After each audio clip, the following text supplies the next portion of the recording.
Hello students, आज का topic बहुत ही मज़ेदार होने वाला है क्योंकि आज हम इंटरेक्टिव एक सेल रिपोर्ट बनाने वाले हैं और ये बहुत ही ज़्यादा इम्पॉर्टेंट है। और ये हम करने वाले हैं चेकलिस्ट की मदद से। हम यहाँ पर कुछ बॉक्स बनाएंगे टिक वाले।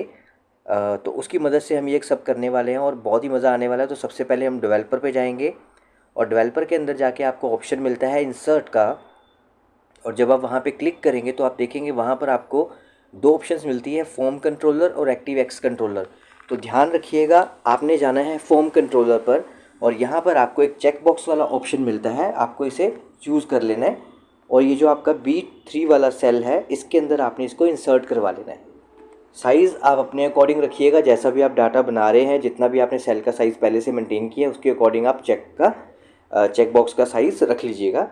और इसके बाद इस चेक को सिलेक्ट करने के बाद कॉपी करके सभी सेल्स में पेस्ट कर दीजिएगा। तो देखिए यहाँ तक तो हमारा काम हो गया। ठीक है, अब आप इसके बीच में टिक भी कर सकते हैं और अनचेक भी कर सकते हैं, दोनों एक ही ऑप्शंस हैं। लेकिन अब हमें क्या करना है, ये जो B3 वाला सेल है जिसके अंदर आपने इसको रखा है, इस चेक बॉक्स को, इसको B3 वाले सेल के साथ अटैच कराना है। नीचे वाले को B4 के साथ, उसके नीचे वाले को B5 के साथ। तो कैसे? सिंपली आप इसके ऊपर राइट क्लिक करेंगे चेक बॉक्स के ऊपर और वहाँ पर आपको एक ऑप्शन मिलेगा सेल लिंक्ड का। तो आप सिंपली सेल लिंक्ड पे जाकर जो आपका सेल है B3 उस पर क्लिक कर देंगे। देखिए मैं आपको करके दिखाता हूँ प्रैक्टिकल। तो ये आ गया आपका सेल लिंक और ऊपर देखिए अनचेक्ड है और यहाँ पे हमने सेल लिंक की जगह B3 भर दिया। तो यहाँ पर आप सिंपली ओके कर देंगे। सभी के साथ आपको ऐसे ही करना है।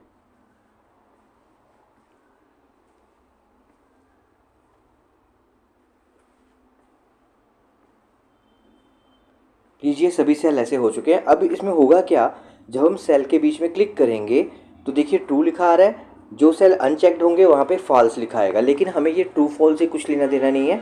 तो फिलहाल हम इसकी तरफ बिल्कुल फोकस नहीं करेंगे। तो हम क्या करते हैं, इसे सिलेक्ट करते हैं और जो फॉन्ट कलर होता है ना वहाँ पे जाके वाइट ले लेते हैं, क्योंकि बैकग्राउंड भी हमारा वाइट है, ऊपर से कलर भी वाइट हो गया तो नेचुरली वो दिखेगा ही नहीं।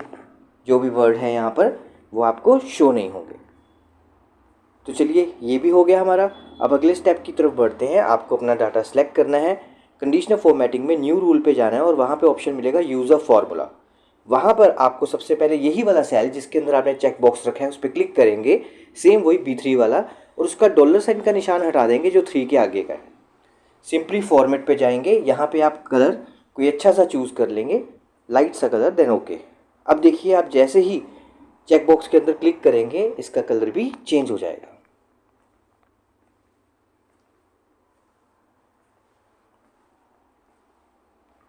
तो है ना कमाल, सिर्फ चेक बॉक्स पे क्लिक किया तो कलर चेंज हो गया। तो अभी देखिए यहाँ पे ट्रू दिख रहा है ना, क्योंकि हमने कलर कर दिया तो ट्रू यहाँ पर दिखाई दे रहा है। तो अब चाहे तो आप इसका कलर भी चेंज कर सकते हैं अगर आपको बदलना है, या फिर इसके लिए मैं आपको अलग ट्रिक बताता हूँ। तो हम जाएंगे कस्टम में, यहाँ पे 3 बार आप सेमी कॉलम का बटन इसमें भर देंगे। तो ये देखिए ओके करते ही जो वहाँ पे ट्रू लिखा आ रहा था वो वहाँ से गायब हो गया, अब वो नहीं दिखेगा। चाहे आप चेक पे क्लिक कीजिए या ना कीजिए, अब ट्रू फॉल्स कुछ भी आपको यहाँ पर दिखाई नहीं देगा इन सेल्स के अंदर। तो है ना गजब का ऑप्शन। चलिए अब हम आगे करते हैं थोड़ा इसे एडवांस लेवल पर। तो ये देखिए सारा डाटा यहाँ पर रेडी किया हुआ है। तो बस अब हमें करना क्या है, सबसे पहले यहाँ पे भी हम चेकलिस्ट वाले बॉक्सेस अपने बनाएंगे। तो चलिए फिर से आपको पता ही है हमने क्या करना है। नॉर्मली आप डेवलपर के अंदर जाएंगे और यहाँ पे देखिए इस बार टोटल भी है। तो ये थोड़ा एडवांस लेवल पे बताऊंगा मैं आपको। तो यहाँ पर हमने एक अपना पहला चेक बॉक्स इंसर्ट कर लिया है और सेम इसे भी आप वैसे ही कॉपी पेस्ट करते करते नीचे तक पेस्ट कर लेंगे। उसके बाद अभी हमने यहाँ पे प्रॉब्लम क्या हो गई है कि हमने सेल को वाइड नहीं किया थोड़ा, पर चलो कोई बात नहीं, इसको भी सबको हम सेल लिंक कर लेंगे जैसे अभी हम कर रहे हैं। तो इसके क्योंकि हमने इसे वाइड नहीं किया तो थोड़ा सा प्रॉब्लम आएगी अभी, बट फार्मूले में कोई प्रॉब्लम नहीं आएगी, सिर्फ सिलेक्शन में प्रॉब्लम आएगी। तो आप लोग जब ये ऑप्शन चलाएंगे तो थोड़ा सेल का साइज़ थोड़ा विड्थ वाइज बढ़ा लीजिएगा।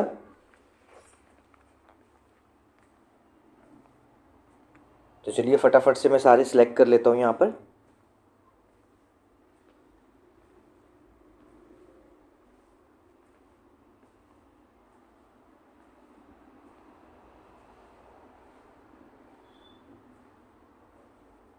तो स्टूडेंट्स ये हमने सारा डाटा ऐसे लिंक कर लिया है सेल के साथ, जैसे पहले किया था। अब देखिए यहाँ पे भी ट्रू लिखा आ रहा है टिक करने पर, और अनचेक करेंगे तो फिर फॉल्स लिखा आ रहा है ना। तो अब पहले तो हमें इनका कलर चेंज करना पड़ेगा, जैसे पिछली बार किया था। हम इसको वाइट कलर दे देंगे। तो सिलेक्ट कर लीजिए, आप होम में जाके इसका कलर आप वाइट कर लीजिए। तो ये देखिए कलर हमने वाइट कर दिया यहाँ पर।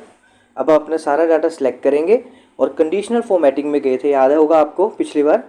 तो अभी भी कंडीशनल में जाएंगे, new rules, use a formula to determine, और यहाँ पर हम सेल को सिलेक्ट करेंगे। हालांकि मैंने अभी आपको कहा था कि अगर हम सेल की विड्थ को नहीं बढ़ाएंगे तो सिलेक्शन में थोड़ा प्रॉब्लम आएगी। तो ये देखिए मैं क्लिक कर रहा हूँ तो ये सिलेक्ट नहीं हो पा रहा है। तो इसलिए मुझे क्या करना पड़ेगा, इसके साथ वाले सेल पे क्लिक करना पड़ेगा और कीबोर्ड की मदद से इस वाले सेल पर आना पड़ेगा। और इसका भी हम डॉलर साइन मूव कर देंगे जो 4 नंबर के आगे है। देन यहाँ से इस बार हम येलो कलर लेते हैं, आप कोई भी कलर चूज़ कर सकते हैं। Then okay. अब देखिए आपने चेक बॉक्स पे क्लिक किया और ये येलो हो गया।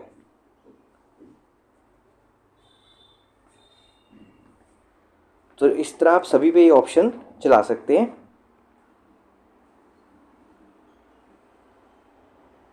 और फिर से आपको सेमीकोलन यूज़ करना पड़ेगा। कस्टम पे जाके जनरल को हटा के 3 बार आपको सेमीकोलन डालना पड़ेगा, ताकि इसके अंदर जो ट्रू लिखा आ रहा है या फॉल्स लिखा आ रहा है वो अब ना दिखे। तो ये थोड़ा ध्यान रखिएगा आप। चलिए ये भी हो गया स्टेप। अब बस आपका लास्ट स्टेप रह गया जो कि सबसे ज़्यादा इम्पॉर्टेंट है। अब करना क्या आपको, अब हमें सेल्स का जो टारगेट है उसको टोटल करना है। तो ये आप सबसे नीचे भी लगा सकते हैं, और मैं आपको साइड पे लगा के इसलिए दिखा रहा हूँ ताकि आमने सामने आपको हर एक चीज़ दिख जाए। नीचे फिर हमें ऊपर नीचे शीट करनी पड़ेगी, इसलिए मैं यहाँ पे आपको ये फार्मूला लगा के दिखा रहा हूँ। तो ज़रा ध्यान से देखिएगा, इज इक्वल टू सम का फार्मूला लगेगा यहाँ पे, सम इफ़ का ब्रैकेट, और रेंज आपने देना है इसको चेकलिस्ट वाला सेल्स। ये सेल्स आपने पूरे सिलेक्ट कर लेने हैं नीचे तक जितने भी आपने बनाए हैं। उसके बाद कोमा ट्रू, कोमा फॉल्स, और फिर जहाँ पे टोटल है वो सारे सेल्स सेलेक्ट करके ब्रैकेट क्लोज एंटर कर देना आपने। देखिए यहाँ पे 2 पे मैंने टिक किया हुआ है 2 बॉक्सेस के अंदर, तो यहाँ 250 आ रहा है। 3 पे किया तो उसका भी टोटल होके 350 यहाँ पर आ गया है। किसी और पे क्लिक करेंगे तो उसका भी टोटल इसके अंदर आ जाएगा। अगर आप टिक हटा देंगे तो टोटल भी कम हो जाएगा। इसी तरह आप काउंट भी कर सकते हैं। तो यहाँ पे हम लिख देते हैं काउंट ऑफ टारगेट। तो यहाँ पे काउंट का फार्मूला लगाएंगे। तो काउंट इसलिए आपने ब्रैकेट डाला, सबसे पहले जो चेकलिस्ट वाले आपके सेल्स हैं उन पूरे सभी को सिलेक्ट कर लेंगे आप, फिर कोमा, ट्रू लिखना है आपने, फिर inverted coma, sorry bracket close करना है आपने एंड एंटर। और ये देखिए यहाँ पे इसने काउंट करके आपको दिखा दिया है कि आपने 3 चेकलिस्ट के अंदर क्लिक किया हुआ है। अगर आप यहाँ से किसी को कम करते हैं तो यहाँ पे 2 हो जाएगा, अगर आप यहाँ से किसी को बढ़ाते हैं तो 4 हो जाएगा। सो आई होप ये आपको वीडियो अच्छा लगा होगा। तो प्लीज़ अपने दोस्तों के साथ भी इसे शेयर कीजिएगा और चैनल को सब्सक्राइब कीजिएगा। Thank you very much.